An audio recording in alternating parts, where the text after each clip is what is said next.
Hi dears. അപ്പോൾ ഇനി ഞാൻ വന്നിരിക്കുന്നത് നമ്മുടെ സബ്സ്ക്രൈബേഴ്സ് ആയിട്ടുള്ള അശ്വതി അതുപോലെ തന്നെ ജേക്കബ് സേവിയർ എന്ന് പറയുന്ന ഒരു ഐഡിയയിൽ നിന്നും റിക്വസ്റ്റ് വന്നിട്ടുണ്ടായിരുന്ന മിക്സഡ് ഫ്രൂട്ട് ജാമിൻ്റെ റെസിപ്പി ആയിട്ടാണ്. ശരിക്കും കടകളിൽ നിന്ന് വാങ്ങിക്കുന്ന അതേ ടേസ്റ്റിൽ വീട്ടിൽ തയ്യാറാക്കി എടുക്കുന്ന ഒരു റെസിപ്പിയാണ് കേട്ടോ. അപ്പോൾ എല്ലാവരും തീർച്ചയായും ട്രൈ ചെയ്ത് നോക്കിയിട്ട് ഫീഡ്ബാക്ക് അറിയിക്കാൻ മറക്കരുത്. അതുപോലെ തന്നെ ഇനി ചാനൽ ആരെങ്കിലും പുതിയതായിട്ട് കാണുന്നുണ്ടെങ്കിൽ നിങ്ങൾക്ക് എൻ്റെ റെസിപ്പീസ് ഇഷ്ടപ്പെടുവാണെങ്കിൽ സബ്സ്ക്രൈബ് ചെയ്യാനും സബ്സ്ക്രൈബ് ചെയ്യുമ്പോൾ എൻ്റെ തൊട്ടടുത്തായി കാണുന്ന ബെല്ലൈക്കണിൽ ക്ലിക്ക് ചെയ്യാനും മറക്കരുത്. അപ്പോൾ നമുക്ക് വേഗം തന്നെ വീഡിയോയിലോട്ടേക്ക് പോകാം. ഇതെങ്ങനെയാണ് തയ്യാറാക്കിയെടുക്കുന്നത് നോക്കാം. അപ്പോൾ ഈ ഒരു ഫ്രൂട്ട് ജാം തയ്യാറാക്കിയെടുക്കുന്നത് നിങ്ങൾക്ക് ഇഷ്ടമുള്ള ഏത് ഫ്രൂട്ട്സ് വേണമെങ്കിലും ഉപയോഗിക്കാം. ഇതിനകത്ത് പ്രത്യേകം ശ്രദ്ധിക്കാനുള്ള ഒരു കാര്യം, നമ്മൾ ഫ്രൂട്ട്സ് എടുക്കുന്ന സമയത്ത് ഒത്തിരി വെള്ളത്തിൻ്റെ കണ്ടൻറ്റ് ഉള്ളത്, അതായത് തണ്ണിമത്തം പോലെയുള്ള ഫ്രൂട്ട്സ് മാക്സിമം ഒഴിവാക്കാൻ വേണ്ടിയിട്ട് നോക്കുക. ഞാനിപ്പോൾ ഒരു കപ്പ് മുന്തിരിയാണ് എടുത്തിട്ടുള്ളത്. അതിൻ്റെ കുരുവൊക്കെ കളഞ്ഞതിന് ശേഷം അതൊരു മിക്സിയുടെ ജാറിനകത്തോട്ടേക്ക് ചേർത്ത് കൊടുക്കുക. എന്നിട്ട് ഒട്ടും വെള്ളം ഉപയോഗിക്കാതെ ഇത് നല്ലതുപോലെ നമ്മളൊന്ന് അടിച്ചെടുക്കണം. നല്ല സ്മൂത്ത് പേസ്റ്റ് ആകുന്ന രീതിയിലൊന്ന് അടിച്ചെടുക്കുക. അടിച്ചെടുത്ത മിക്സ് നമുക്കൊരു ബൗളിനകത്തോട്ടേക്ക് ചേർത്ത് കൊടുക്കാം. അപ്പോൾ ഫ്രൂട്ട്സൊക്കെ നിങ്ങളുടെ ഇഷ്ടത്തിനനുസരിച്ചിട്ട് അഡ്ജസ്റ്റ് ചെയ്യാവുന്നതാണ് കേട്ടോ. ഇനി അതേ ജാറിനകത്തോട്ടേക്ക് തന്നെ ഞാനൊരു പൈനാപ്പിൾ, ഒരു ചെറിയ 3 സ്ലൈസ് പൈനാപ്പിൾ, അതിൻ്റെ ആ ഒരു സെൻറ്ററിലുള്ള ഭാഗവും അതുപോലെ അതിൻ്റെ സൈഡിൽ കണ്ണ് എന്നൊക്കെ പറയില്ല, ആ ഭാഗമൊക്കെ അങ്ങ് കട്ട് ചെയ്ത് ചെറിയ കഷ്ണങ്ങളായിട്ട് മുറിച്ചെടുത്തിട്ടുള്ളതാണ്.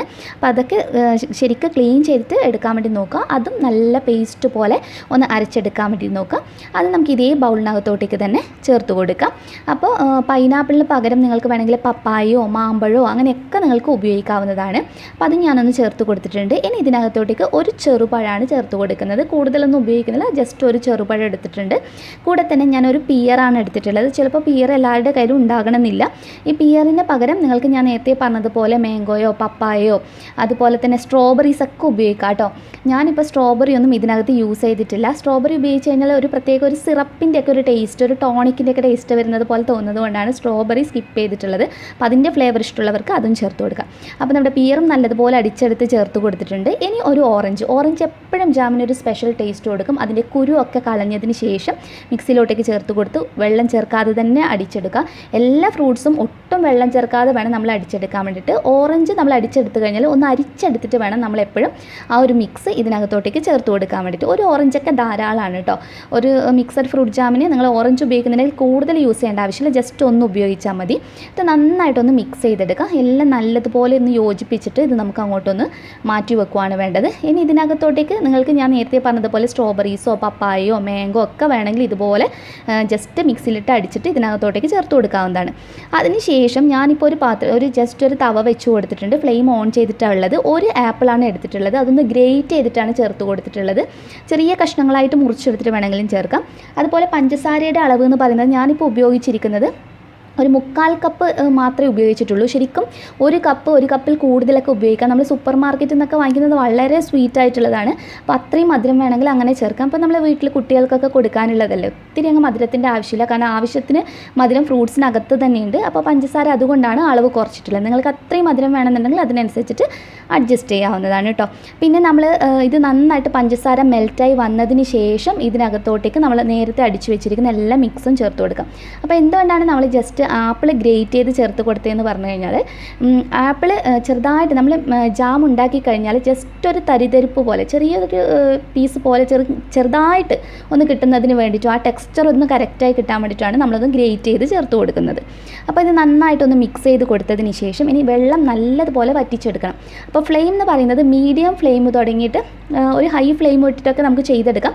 പക്ഷേ ശ്രദ്ധിക്കാനുള്ള ഒരു കാര്യം, ഇത് പെട്ടെന്ന് ഇങ്ങനെ തെറിച്ച് പോകുന്നത് പോലെ നമ്മൾ കൈയൊക്കെ പൊള്ളിപ്പോകാനുള്ള ചാൻസ് ഉണ്ട്. അപ്പോൾ ഞാനിതൊരു 10 മിനിറ്റ് മീഡിയം ഫ്ലെയിമിലിട്ടിട്ട് ഒന്ന് വറ്റിച്ചെടുക്കാൻ തുടങ്ങിയിട്ടുള്ളതാണ്. അത്യാവശ്യം നിങ്ങൾക്ക് കാണുമ്പോൾ മനസ്സിലാവുന്നുണ്ട് ഇതിലെ വെള്ളത്തിൻ്റെ കണ്ടൻറ്റൊക്കെ നല്ലതുപോലെ കുറഞ്ഞ് ഒന്ന് കുറുകി വന്നിട്ടുണ്ട്. ഫ്ലേവറിന് വേണ്ടിയിട്ട് ഏലക്കയുടെ 2-3 ഏലക്കയുടെ കുരും ഒരു ഇത്തിരി പഞ്ചസാര എടുത്തിട്ട് ഒന്ന് പൊടിച്ചെടുത്തിട്ടുള്ളതാണ് ചേർത്ത് കൊടുക്കുന്നത്. ഇതിൻ്റെ കൂടെ തന്നെ നിങ്ങൾക്ക് വേണമെങ്കിൽ നമ്മുടെ കറുവപ്പട്ട പൊടിച്ചത് വേണമെങ്കിലും ചേർക്കാം. ഇത് രണ്ടും ഉപയോഗിക്കാതെ വേണമെങ്കിൽ അങ്ങനെയും ചെയ്തെടുക്കാം. അപ്പോഴാണെങ്കിലും ഫ്രൂട്ട്സിൻ്റെ ഒക്കെ ടേസ്റ്റ് ഉള്ളത് കൊണ്ട് തന്നെ നല്ല രുചി ഉണ്ടാകും. ഇനി ഒരു 10-15 മിനിറ്റ് നമുക്കിതുപോലെ കണ്ടിന്യൂസ് ആയിട്ട് ഇളക്കി കൊടുക്കണമെന്നില്ല കേട്ടോ, ഇടയ്ക്കിടയ്ക്ക് ഇളക്കി കൊടുത്താൽ മതി.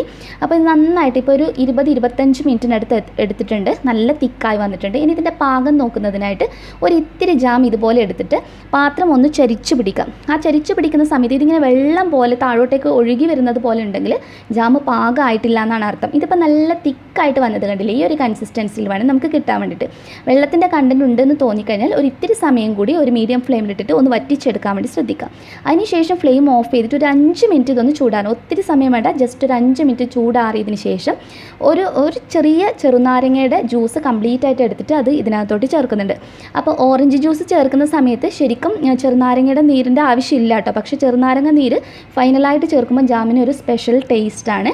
അപ്പോൾ ഏതെങ്കിലും ഒരു സിട്രസ് ആയിട്ടുള്ള ഫ്രൂട്ട് ചേർക്കുന്നത് എപ്പോഴും നല്ലതാണ്. ഒന്നുകിൽ ഓറഞ്ചോ അതല്ലെങ്കിൽ ചെറുനാരങ്ങയുടെ നീര് ഫൈനലായിട്ട് ചേർക്കുകയാണെങ്കിൽ നമ്മുടെ ജാം ഒട്ടും തന്നെ ക്രിസ്റ്റലൈസ്ഡ് ആകില്ല, കട്ട പിടിച്ചു പോകില്ല. നമുക്ക് ഒത്തിരി നാൾ നല്ല രീതിയിൽ സൂക്ഷിക്കാൻ കഴിയും. അപ്പോൾ ഇത് കംപ്ലീറ്റ് ആയിട്ട് ചൂടാറിയതിന് ശേഷമാണ് നമ്മളെപ്പോഴും കണ്ടെയ്നറിനകത്തോട്ടേക്ക് മാറ്റേണ്ടത്. അതുപോലെ നമ്മളിത് സൂക്ഷിക്കാൻ ഉപയോഗിക്കുന്ന കണ്ടെയ്നർ ഒട്ടും വെള്ളത്തിൻ്റെ കണ്ടൻറ്റ് ഉണ്ടാകാൻ പാടില്ല. അതുപോലെ ഗ്ലാസിൻ്റെ ബൗൾ തന്നെ ഉപയോഗിക്കാൻ വേണ്ടിയിട്ട് പ്രത്യേകം ശ്രദ്ധിക്കുക. പ്ലാസ്റ്റിക് കണ്ടെയ്നറൊക്കെ മാക്സിമം ഒഴിവാക്കുക. നമ്മൾ കുട്ടികൾക്കൊക്കെ കൊടുക്കാനുള്ളതല്ലേ, അപ്പോൾ അത്യാവശ്യം നല്ല രീതിയിൽ തന്നെ സ്റ്റോർ ചെയ്യാൻ വേണ്ടിയിട്ട് നോക്കുക. അത് ഇപ്പോൾ മുഴുവനായിട്ട് ഞാനിപ്പോൾ ഒരു കണ്ടെയ്നറിനകത്ത് ആക്കിയിട്ടുണ്ട്. കുറച്ച് ഭാഗം വളരെ കുറച്ചൊരു ബൗളിനകത്തുണ്ട് കേട്ടോ. ഇത്രയാണ് എനിക്ക് ഈ ഒരു അളവിൽ കിട്ടിയിട്ടുള്ളത്. ഇതിൻ്റെ മെഷർമെൻറ്റ്സ് ഞാൻ ജസ്റ്റ് ഒന്ന് ഡിസ്ക്രിപ്ഷൻ ബോക്സിനകത്ത് കൊടുക്കാം. പിന്നെ ഫ്രൂട്ട്സൊക്കെ നിങ്ങളുടെ ഇഷ്ടത്തിനനുസരിച്ചിട്ട് അഡ്ജസ്റ്റ് ചെയ്തിട്ട് ചേർത്ത് കൊടുക്കാവുന്നതാണ്.